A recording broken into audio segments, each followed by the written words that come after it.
Hello dear students, myself Pooja Nandal. आज के lecture में हम कुछ क्वेश्चंस डिस्कस करेंगे।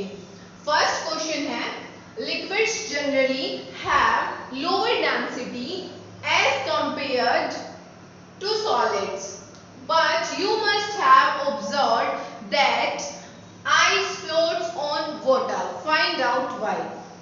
लिक्विड्स की डेंसिटी सॉलिड के कंपैरेटिवली कम होती है, लेकिन आइस वाटर पर फ्लोट करती है। ऐसा क्यों होता है? क्या रीजन है इसके पीछे?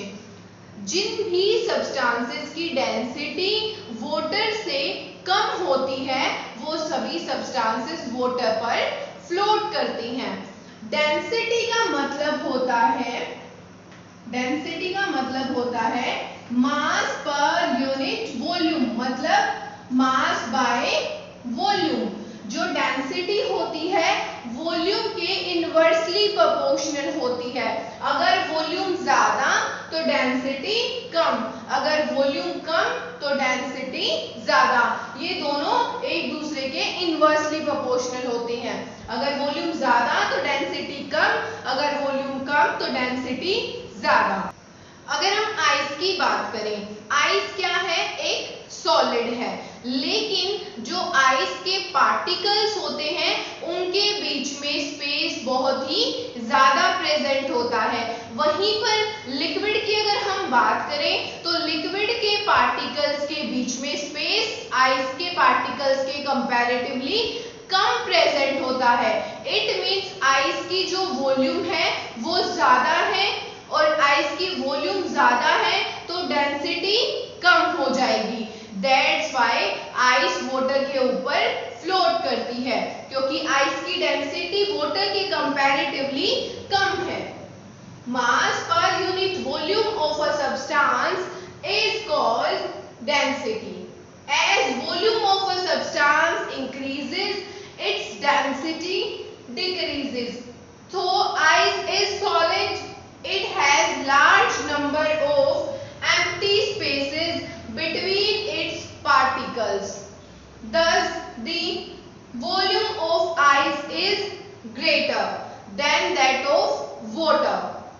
Hence, density of ice is less than that of water. A substance with lower density than water can float on water. Therefore, ice floats on water. Now, next question is, convert the following temperature to Celsius scale. जो हमें temperatures given है उन्हें हमें किसमें convert करना है? Celsius scale में। यहाँ पर फर्स्ट पार्ट है 300 केल्विन, इसको सेल्सियस में कन्वर्ट करना है। फॉर्मूला होता है kelvin is equal two degree Celsius plus 273.16। Kelvin में क्या है? 300। टेम्परेचर केल्विन में दे रखा है, सेल्सियस में कन्वर्ट करना है डिग्री सेल्सियस, जो 273.16 नेग्लिजिबल होता है तो आप इसको खाली 273 पुट कर सकते हो। 300 minus 273 is equal two degree Celsius. ये कितना आ जाएगा स्टूडेंट्स? 27 degree Celsius. इसको अगर हम सोल्व करें तो बी पार्ट में कितना केल्विन टेम्परेचर है? 573 is equal two degree Celsius. इसको आप नेग्लेक्ट कर सकते हो 0.16 को, plus 273। 573 minus 273 is equal two degree Celsius. इसको सोल्व करोगे तो आ जाएगा students 300 degree Celsius. Now it means we can say that 300 Kelvin is equal to 27 degree Celsius and 573 Kelvin is equal to 300 degree Celsius. Now next question is, what is the physical state of water at 250 degree Celsius and at 100 degree Celsius? 100 degree Celsius and 250 degree Celsius पे water की physical state क्या होती है? Physical state मतलब solid, liquid, gaseous. इन temperatures पर voter solid, liquid, gaseous, इनमें से किस स्टेट में मिलेगा।